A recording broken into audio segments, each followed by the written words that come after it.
Крсте Петков Мисирков, 1903 година, на почетокот на 20 век, во својата книга за македонските работи, ке рече: јазикот и верата се душата на еден народ. Оној кој што го изгубил својот јазик, не знае ниту кој е, ниту што е, ниту од каде доаѓа, ниту каде оди.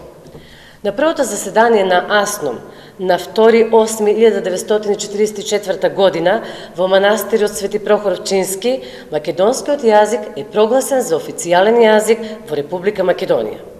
Вековната идеја на сите наши просветители, учебникари, преродбеници, револуционери, борци за слобода, за кодифицирање на македонскиот јазик како посебен јазик, конечно е реализирана.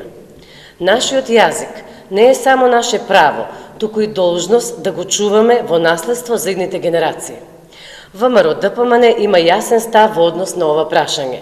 Официјален и единствен службен јазик во Македонија е македонскиот јазик.